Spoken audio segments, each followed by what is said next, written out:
Bapak Ibu Saudara, saya mau berbicara tentang kebenaran dalam batin mengenai persembahan dan persepuluhan. Karena banyaknya pro dan kontra, baik bagi orang Kristen sekalian yang menganggap persembahan ini nggak penting, persembahan itu nggak penting, kita adalah orang perjanjian baru. Tetapi saya sebagai hamba Tuhan mengingatkan kita akan firman-Nya, bahwa Alkitab berbicara dari perjanjian lama sampai perjanjian baru adalah milik orang percaya. Katakan amin. Mengapa saya harus berbicara tentang ini? Karena kemarin pun Bapak Pembina Pusat, yaitu Bapak Pendeta Insinyur Niko Nyoto Raharjo, juga berbicara tentang hal ini. Bahkan tim teologia berbicara tentang hal ini. Bagaimana sebenarnya kita yang ada di gereja Bethel Indonesia adalah gereja yang sangat menghormati firman Allah, dan kita tidak pernah lupa untuk mengembalikan persepuluhan kita. Bapak Ibu Saudara, saya juga diminta untuk mengajar di beberapa gereja tentang hal ini. Mengapa? Karena mengingat ada banyak anak Tuhan, memang mereka rindu diberkati, mau diberkati, fasih menyampaikan firman Tuhan, tapi ada beberapa hal penting yang sering kali kita lalaikan, kita sering lupakan. Dan saya mau katakan kepada Bapak Ibu Saudara bahwa hari ini marilah kita bersuka cita untuk terima firman ini. Katakan amin. Yang suka cita tolong wajahnya jangan tegang dulu, karena saya nggak minta-minta, saya akan beritahu kebenaran mengapa saudara diberkati atau terkutuk. Bapak Ibu Saudara, mari buka Mazmur 51 ayatnya yang ke-8. Mazmur 51 ayat 8 kita baca bersama-sama. 2, 3, iya. Sesungguhnya engkau berkenan akan kebenaran dalam batin, dan dengan diam-diam engkau memberitahukan hikmat kepadaku.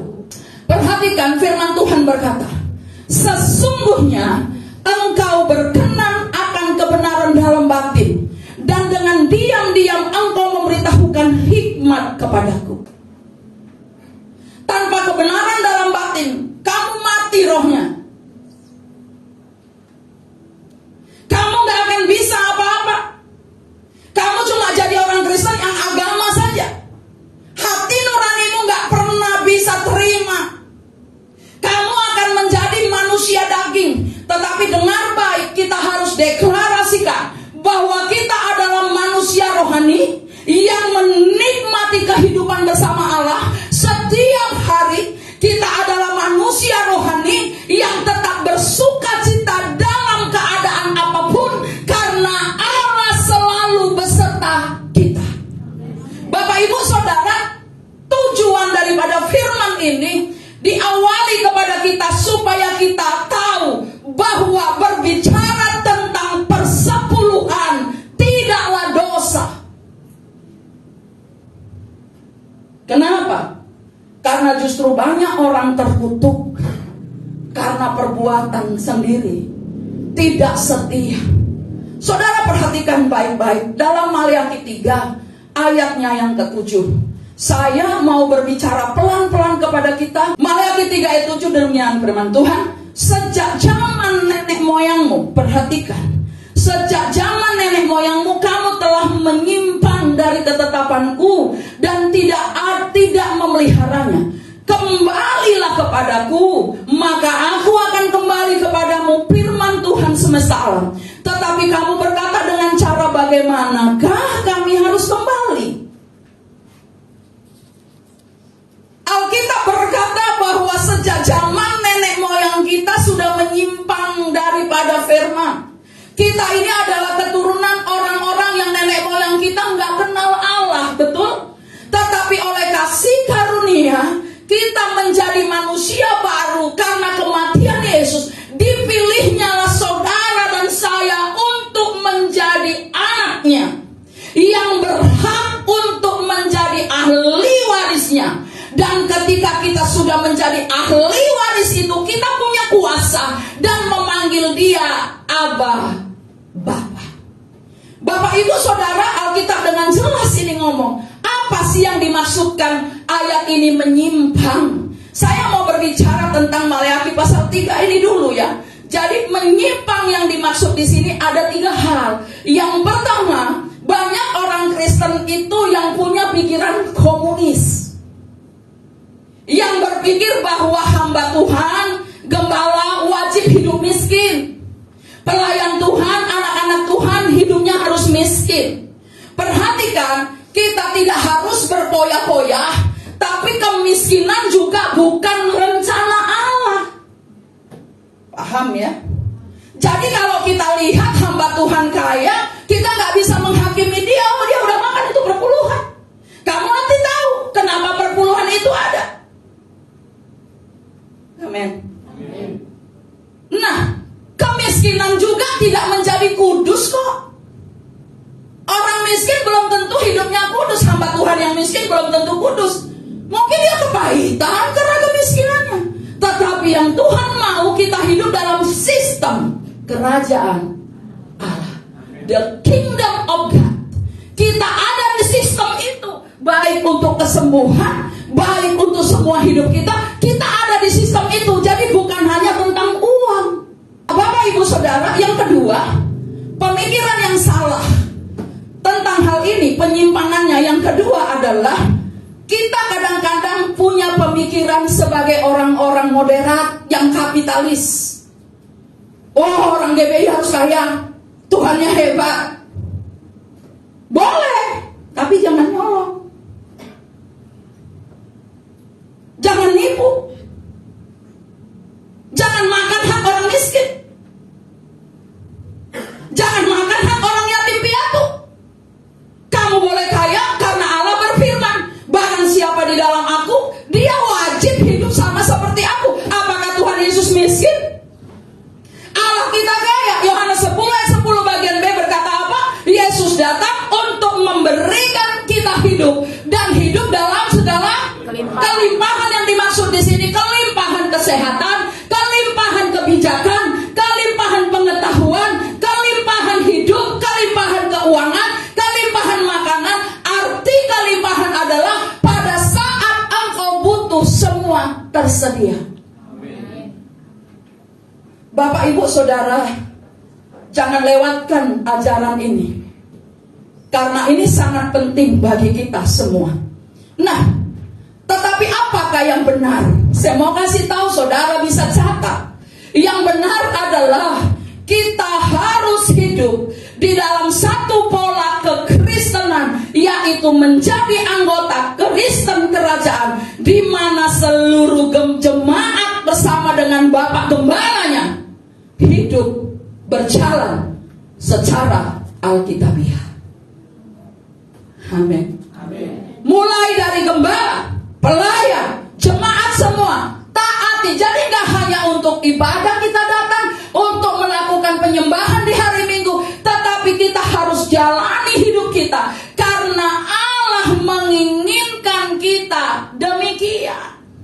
Maleakhi 3 ayat 8 berkata gini, bolehkah manusia menipu Allah? Ini Alkitab yang ngomong. Bolehkah manusia menipu Allah? Namun kamu menipu aku. Tetapi kamu berkata, dengan cara bagaimanakah kami menipu engkau? Mengenai persembahan persepuluhan dan persembahan khusus. Ini Tuhan ngomong kepada bangsa Israel. Kita adalah Israel rohani. Kita adalah orang-orang Israel rohani karena kita adalah orang asing yang dicangkokkan. Kalau saudara nggak mau Alkitab firman Allah ini perjanjian lama ini saja, jangan ikuti dong Ulangan pasal 28. Kamu naik dan bukan turun, kamu menjadi kepala dan bukan ekor. Banyak orang bilang ini hanya berlaku untuk perjanjian lama. Nggak usah kamu ikutin itu. Doa Yabes nggak usah dinyanyikan lagi, nggak usah disebut lagi karena perjanjian lama. Banyak orang berpikir saya ini hidup dan dalam perjanjian baru. Perjanjian baru mengajarkan, Yesus mengajarkan pemberian kita bukan 10%, tetapi seluruh hidup.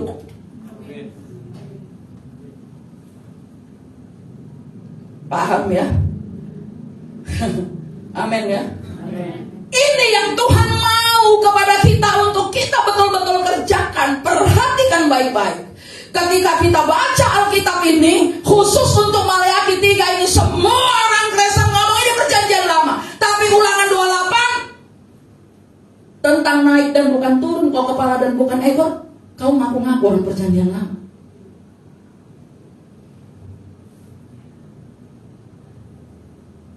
Bapak, Ibu, Saudara,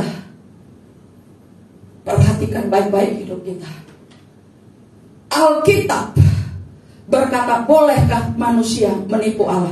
Coba ayatnya yang ke-9 dimunculkan, coba.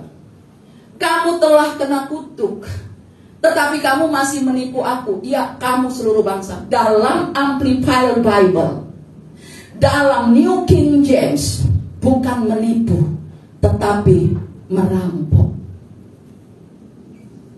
Oh, gereja kami gak ngajarkan itu kok. Tapi ingat, Alkitab harus sempurna diajarkan dari Kejadian sampai Wahyu. Sebab barang siapa yang tidak melakukannya, di Wahyu pasal 22, di pasal terakhir dikatakan menghilangkan satu titik aja, atau koma saja, atau menambahi saja, kamu sudah menghina Allah dan sudah sesat, mendapatkan hukuman. Karena itu jemaat GBI Rumah Persembahan adalah jemaat yang taat akan firman. Bapak, Ibu, Saudara, perhatikan, bolehkah manusia merampok Allah? Tapi kamu ngomong, kapan kami rampok, kapan kami tipu? Dengan cara bagaimana? Allah bilang, mengenai persembahan persepuluhanmu, engkau menipu aku. Ulangan pasal 14:22. Jadi ini adalah sebenarnya tingkat dasar, Saudara. Pelajaran tentang perpuluhan ini tingkat dasar sekali. Waktu kita bertobat, kita lahir baru, harusnya udah paham ini. Ini adalah sesuatu yang paling dasar. Jadi levelnya paling rendah sebenarnya. Tetapi kalau kita melakukan, maka engkau tertinggi. Sebab dikatakan bangsa-bangsa akan menyebut engkau berbahagia.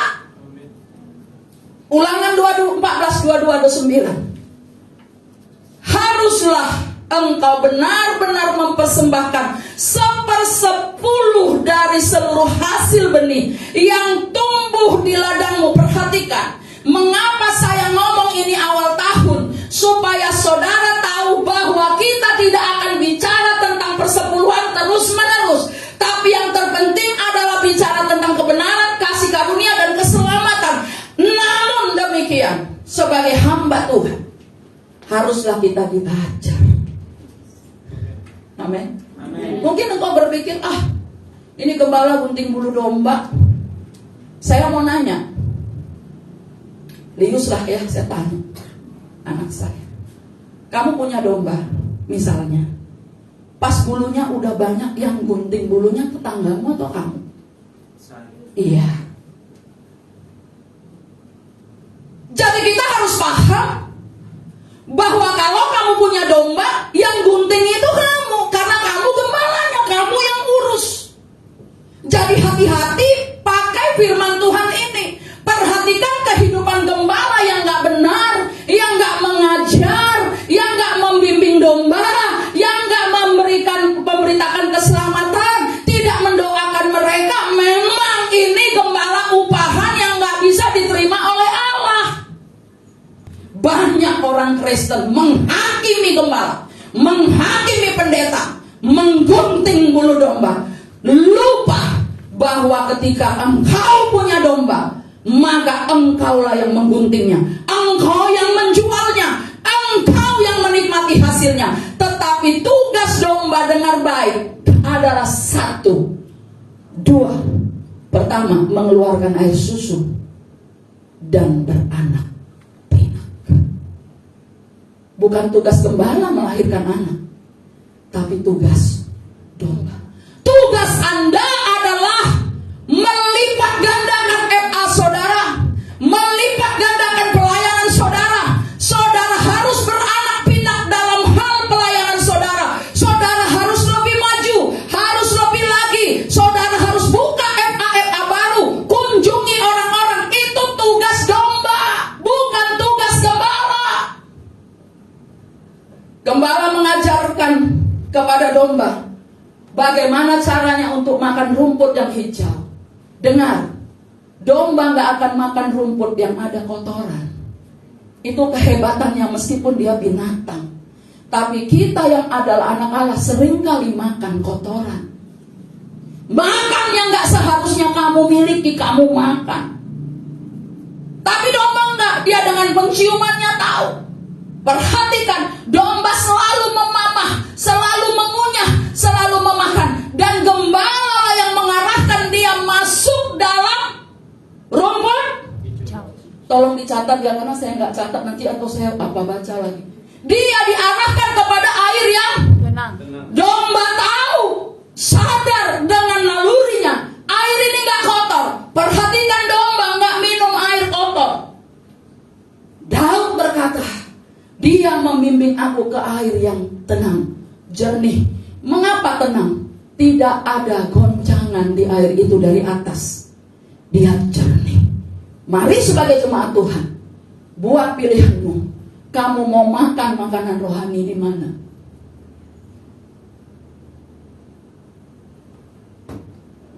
Amin. Jadi jangan bangga. Gak apa-apa anakku diberkati di GBI, nanti terserah kamu kalau udah menikah kemana aja. Kamu bukan gembala yang baik untuk anakmu.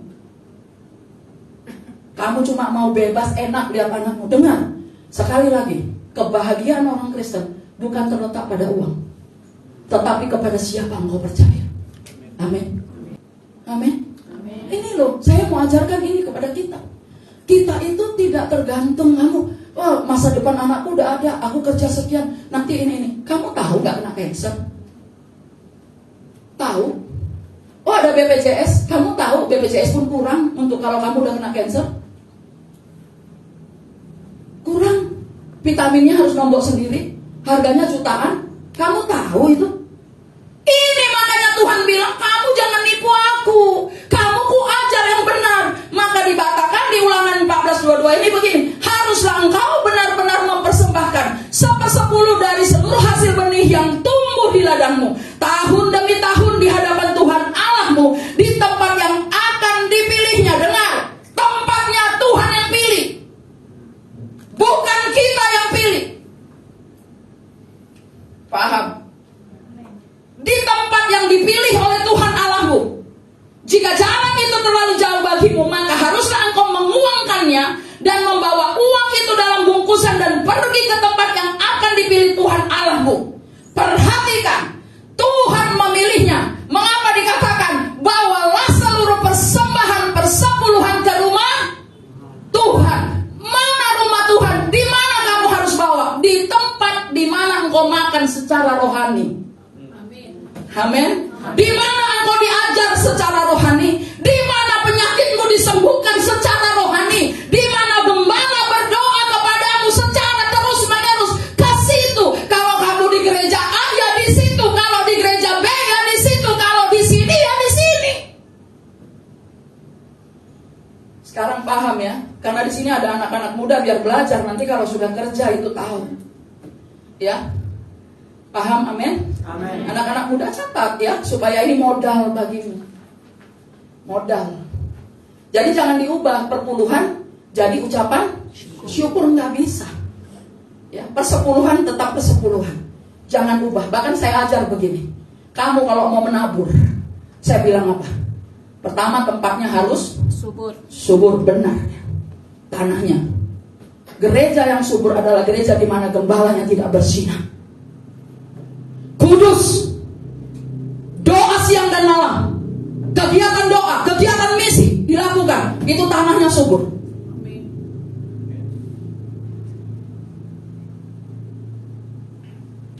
Kemudian apa? Tepat waktu. Memberi itu harus tepat waktu, gak boleh ditahan. Ketiga, benihnya harus unggul, yang terbaik. Terus apa lagi? Iklimnya harus juga bagus. Suasana hati waktu memberi harus dengan sukacita, supaya ketika engkau memberi, yang memberi dan yang menerima sama-sama bersuka cita. Tadi itu kan Puput pimpin apa? Musim baru telah tiba, Sukacita melimpah. Bayangin, sukacita saudara. Nah, persepuluhan harus diberikan di tempat pilihan Tuhan, bukan keinginan kita. Harus benar diberikan saudara. Ada orang bilang begini, udahlah gereja ini kaya, perpuluhan gak usah dikasih ke sini, aku kasih ke gereja kecil yang ada di sana. Ya kamu harus ibadah di sana. Gak usah lah. Gereja ini udah kaya, gembalanya bajunya branded. Kamu gak usah pikirkan gembala bajunya branded gak branded. Kamu cuma tugasnya disuruh gembala. Yang kelola bukan kamu. Kamu disuruh melepaskan. Siapa suruh kamu gak pakai baju branded? Banyak di Facebook itu, ibu gembalanya itu ada gereja besar, tasnya 300 juta. Bodoh amat, tuh uangnya dia kan. Terserah dia. Kenapa kita harus sibuk dengan itu? Terus kamu puas kalau lihat saya gembel, baju sobek-sobek. Terus aku minta baju bekasmu, terus kau kasih lagi yang udah ditambal. Jadi kita mau apa sebenarnya? Haleluya. Betul nggak? Mulut kita paling cepat untuk menghakimi hamba-hamba Tuhan. Tapi ketika kau lihat hamba Tuhan berzina dengan engkau, kau tutup-tutupi karena kau kawannya berzina. Anakmu kawannya berzina, kau malah senang anakmu digerayangi, dikonseling. Hati yang gembira itu adalah obat, kata Alkitab. Obat yang Tapi bagaimana caranya aku bersuka cita kalau aku sakit terus, murung? Bagaimana? Rahasianya satu, duduk di kaki Tuhan, nangis, ngomong, curahkan isi hatimu, semuanya ngomong. Aku nggak kuat, bukan bersuruh, berperkara, begini. Setelah itu selesai, kamu mulai mengucap syukur. Dari hati yang suka berucap syukur, wajahmu akan kelihatan bersinar. Amin. Ketika engkau bersuka cita, ada satu hormon namanya hormon endorfin. Ini akan mempengaruhi seluruh selmu, sehingga sel-sel yang rusak di pankreas, di ginjal, di jantung, di hati, di mata, di mana, di rambut, segala macam, itu akan muncul dan dia akan bergerak. Bahkan hormon ini dikatakan lebih kuat dari morfin. Makanya rajin ketawa, ngakak-ngakak. Jangan kalau lihat orang ketawa, rapi dan dia bapak. Dia ketawa supaya hormon endorfinnya bekerja. Katakan amin. Ketawa aja. Kayak di rumahku tuh anak-anak semua ketawa. Kadang nggak lucu, mereka sampai terbang. Saya bilang apa yang lucu ya? Tapi saya tahu mereka kuat karena itu. Mereka rajin ketawa. Kalau mau wajahmu kelihatan cantik, rajinlah tertawa. Mengapa Tuhan memberikan firman ini? Satu, supaya kamu jangan kena kutuk. Maleakhi 3 ayatnya yang ke-9. Firman Tuhan berkata, Maleakhi 3 ayat 9. Cepat, iya. Kamu telah kena kutuk, tetapi kamu masih menipu. Jadi supaya nggak terkutuk, taati firman. Jangan nipu lagi. Kemudian apa yang dikatakannya? Supaya kita disebut orang yang berbahagia. Ayat 11, perhatikan. Aku akan menghardik bagimu. Ini, dengar. Jadi persepuluhan sebenarnya menurut versi saya adalah pagar kudus yang diberikan Tuhan untuk menjauhkan saya dari kutuk. Yang kedua, saya tidak kena belalang pelahap, belalang pindahan, belalang pelompat, belalang pengerik. Contoh, bulan depan mau gajian, sudah ancang-ancang mau beli sepeda motor baru, ternyata sakit parah. Ini belalang pelahap. Ini contoh ya. Di sini udah nggak ada karena kita udah merdeka semua. Kita sudah taat kembalikan perpuluhan. Kita tidak akan alami itu. Yang kedua, kita dipagari. Allah sendiri yang berfirman, aku akan menghalau dari negerimu. Negeri berbicara rumah tangga, berbicara pekerjaan, berbicara tentang engkau secara pribadi. Aku akan halau, menghardik bagimu belalang pelahap,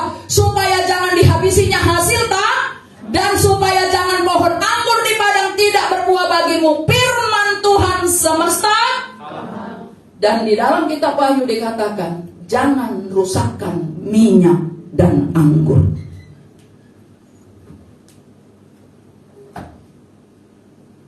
Yang ketiga, ayat 12. Jikalau kita taat. Kita baca sama-sama. Ikutin saya ya, 2, 3. Ya, ikutin saya. Saya taat. Saya mengembalikan. Persepuluhan saya. Dengan takut dan gentar. Dan mengasihi Allah. 2, 3 ya, baca. Maka segala bangsa akan menyebut saya berbahagia, sebab saya ini menjadi negeri kesukaan firman Tuhan semesta. Tepuk tangan untuk firman ini. Engkau menjadi negeri kesukaan. Haleluya. Saya lihat wajahmu merah dan Roh Kudus bekerja luar biasa. Hari ini adalah hari yang sangat luar biasa, saudara. Ada yang bilang begini, perpuluhanku, ya, perpuluhan tidak diperintahkan dalam perjanjian baru. Ayo baca Matius 19, 21,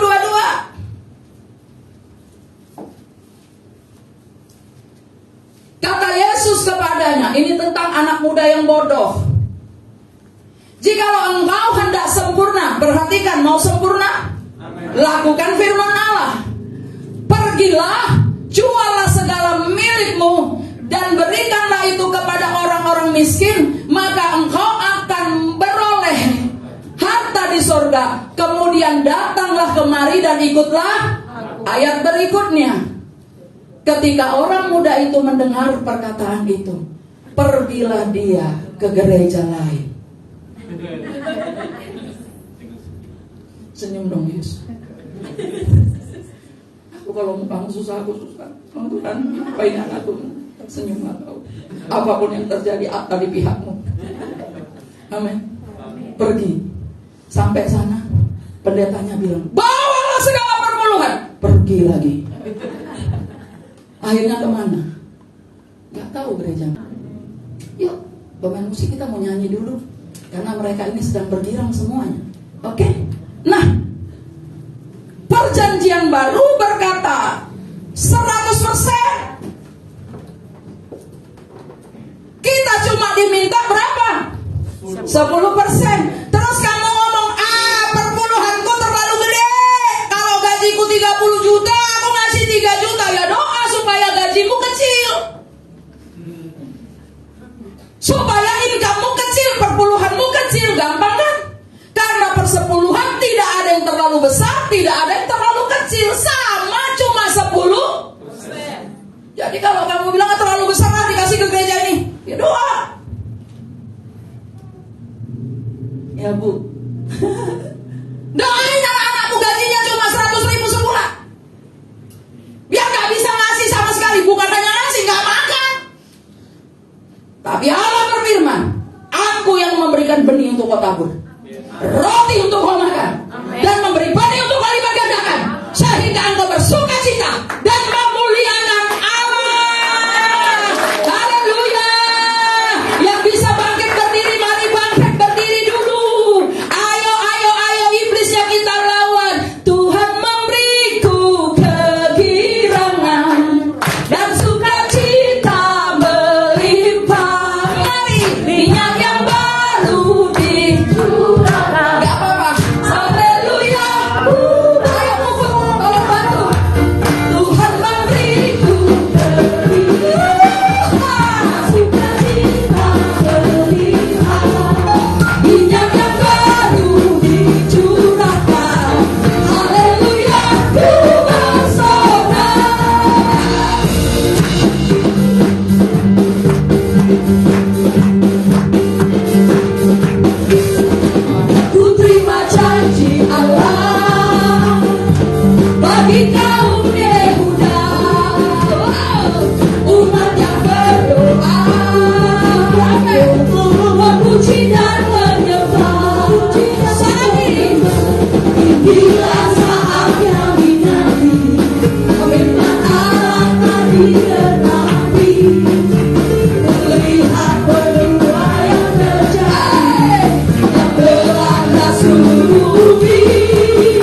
kita.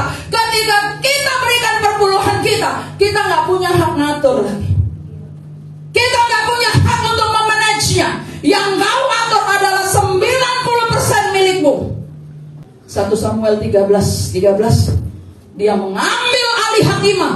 Dia bakar korban. Dia ambil alih itu. Dia nggak sabar. Alkitab berkata dia bodoh. Hai orang-orang bodoh, engkau masuk neraka. Engkau nggak berkenan kepada Tuhan. Alkitab berkata orang yang tidak tunduk taat kepada firman orang bodoh. Mau jadi orang bodoh? Udah cukup lah. Yang kedukun itu kan orang-orang bodoh. Karena kau menganggap dukun pintar. Kau menganggap Tuhan gak ada.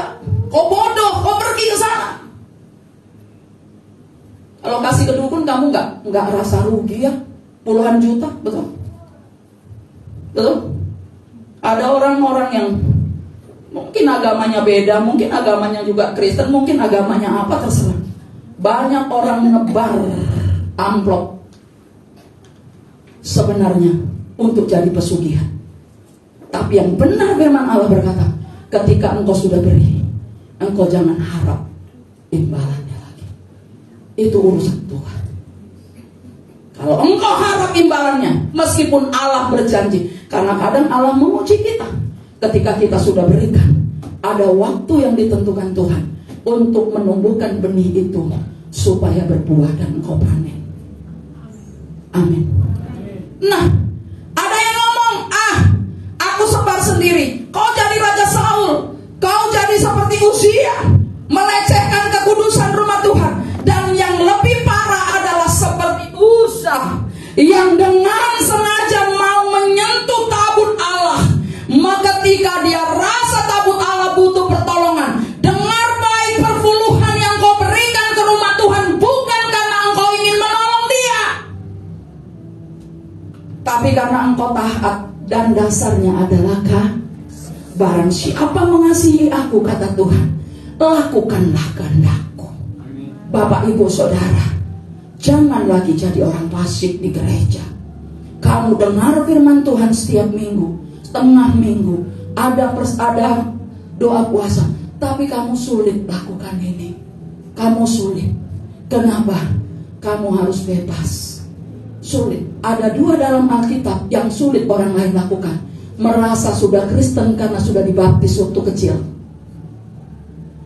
tidak mau dibaptis setelah bertobat. Itu satu. Kedua, persepuluhan. Ini sulit orang lakukan. Kenapa? Karena ada roh bajingan. Di kitab Keluaran jelas. Benar? Tuhan berbicara kepada Musa, bajingan-bajingan ini harus disingkirkan. Kita semua bukan bajingan. Amin. Kita ini pelaku firman. Kita anak Tuhan.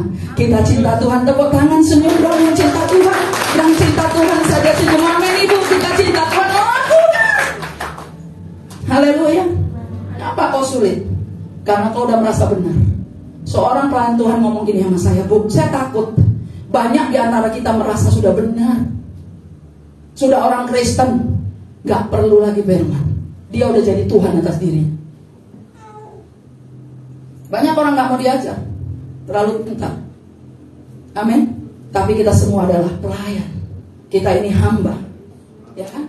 Memang ini gak akan datang kalau gak diundang, betul? Walaupun dia ahli main musik, gak tiba-tiba datang. Dia seperti Saul itu, keluarkan semua yang main, gak bisa. Kenapa? Dia harus tahu aturannya, karena dia pelayan. Dan pelayan ini masih single. Yang mau berdoa untuk jadi mantu silakan. Tapi pastikan anak perempuan kudus, benar, punya kerjaan, bisa cuci piring. Jangan malas-malas ya memangnya. Gak bisa cuci piring, mamamu nanti sakit jantung ya. Ini ganteng saudara.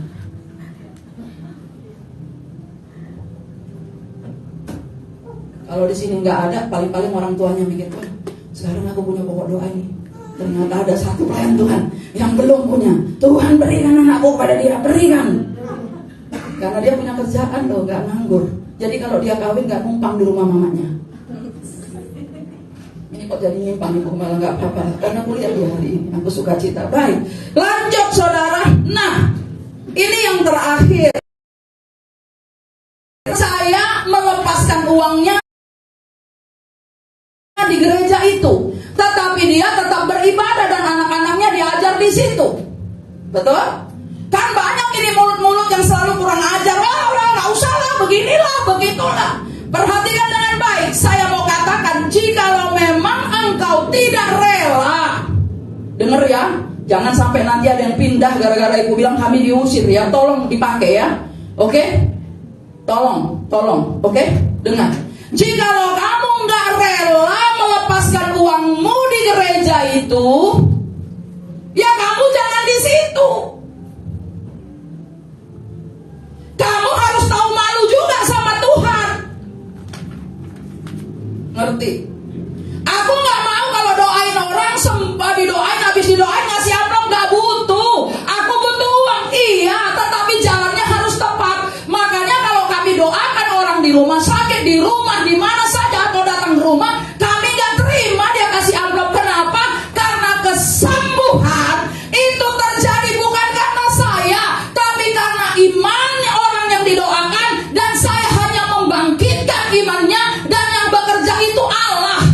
Tetapi uangmu bawalah ke rumahnya. Amin. Paham? Kok marah aku ya?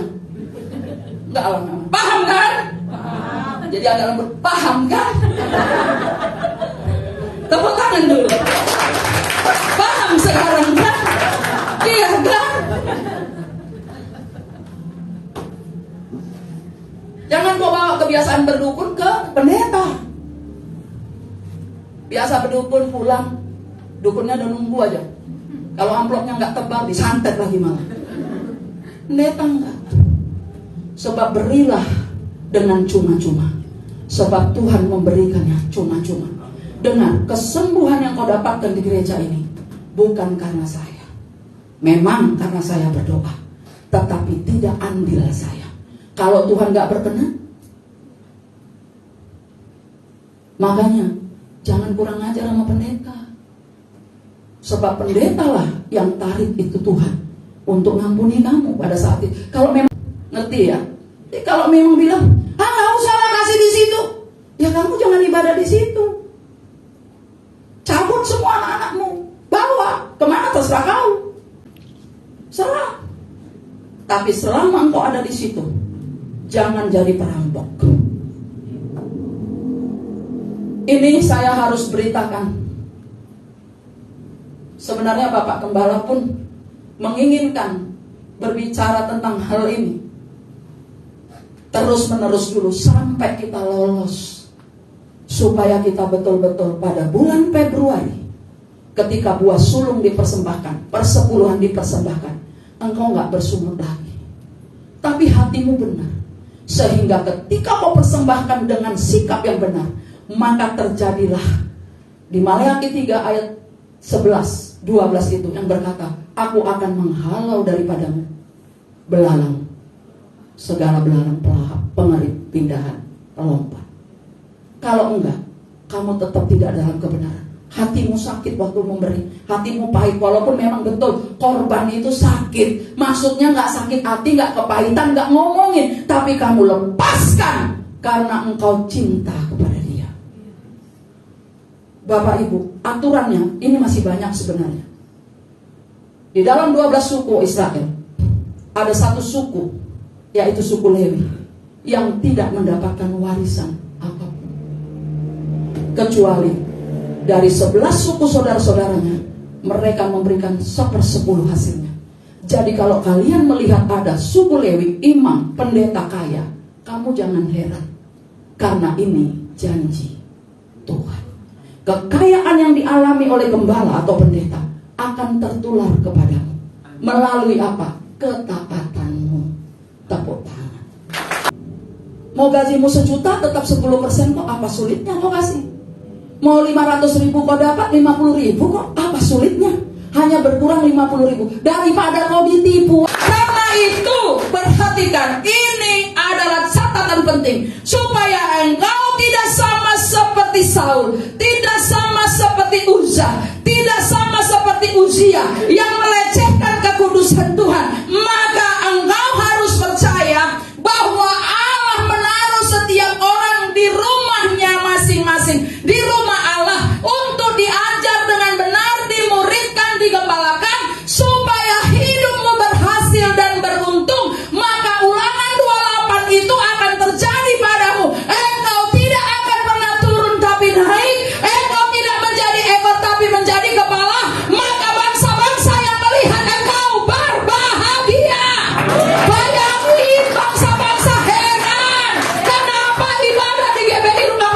hidupnya sukses. Karena engkau taat, bukan karena gembalamu roh zaman.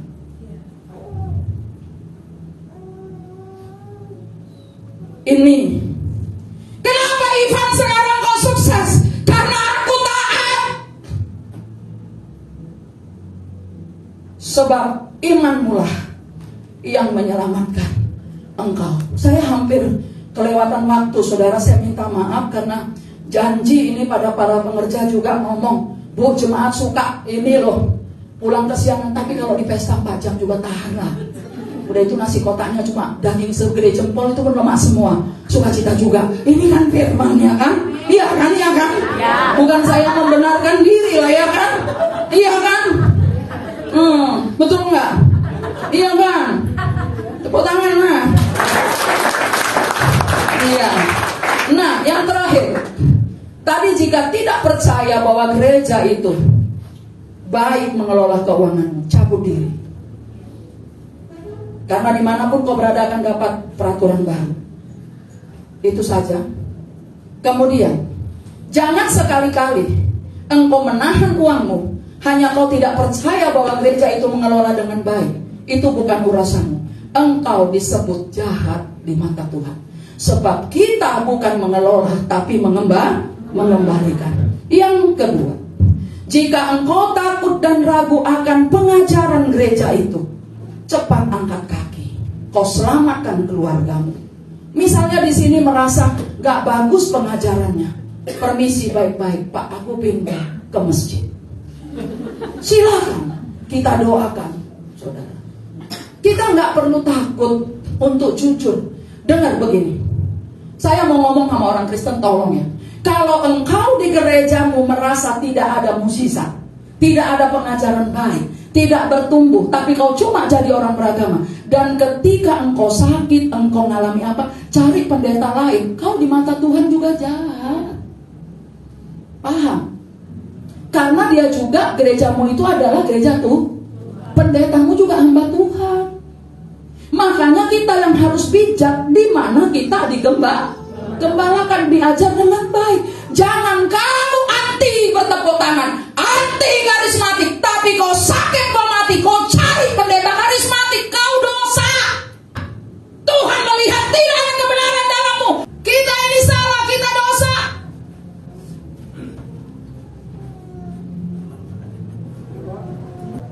Bapak ibu saudara dengar baik. Jika engkau tahu engkau hanya bisa sembuh dan berdoa di situ, maka engkau harus ada di situ. Jangan cuma butuh mukjizatnya, kamu gak mau diajar, itu salah. Maaf ya, kami sering kali didatengin orang cuma butuh mukjizat. Saya tanya, kalau di gerejamu gak ada mukjizat, kok kamu di situ? Kamu salah. Kenapa? Kenapa orang takut ada di sini? Takut diajar hidup benar, takut hidup kudus, takut masih pengen jadi orang dunia, masih pengen heboh-heboh dengan dunia, masih pengen mabok, masih pengen merokok, masih pengen zina, masih pengen ini, masih pengen nipu, masih pengen semuanya. Enggak mau. Kalian sanggup di gereja Pak Roh zaman itu? Banyak orang yang ngomong, kenapa sih enggak sanggup? Allah berkata, itu semua kasih karunia. Kok kamu sanggup?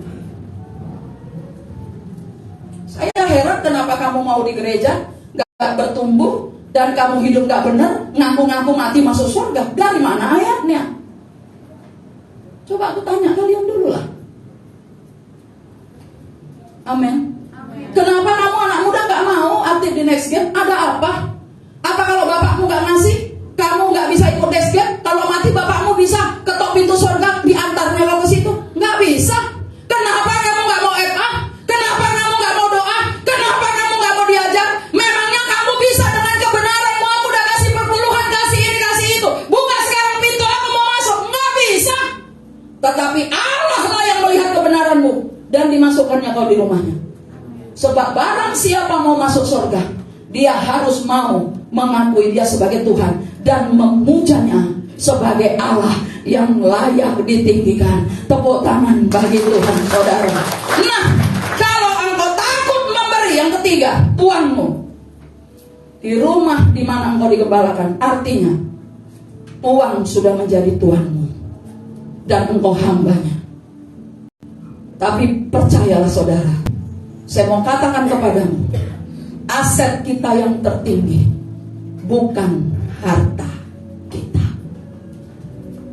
Kalau aset kita yang tertinggi adalah harta, maka itu akan kau bawa ke kuburanmu. Tapi aset yang tertinggi, biarlah Tuhan dalam hidupmu. Katakan amin. Biarlah dia jadi aset bagimu. Amin.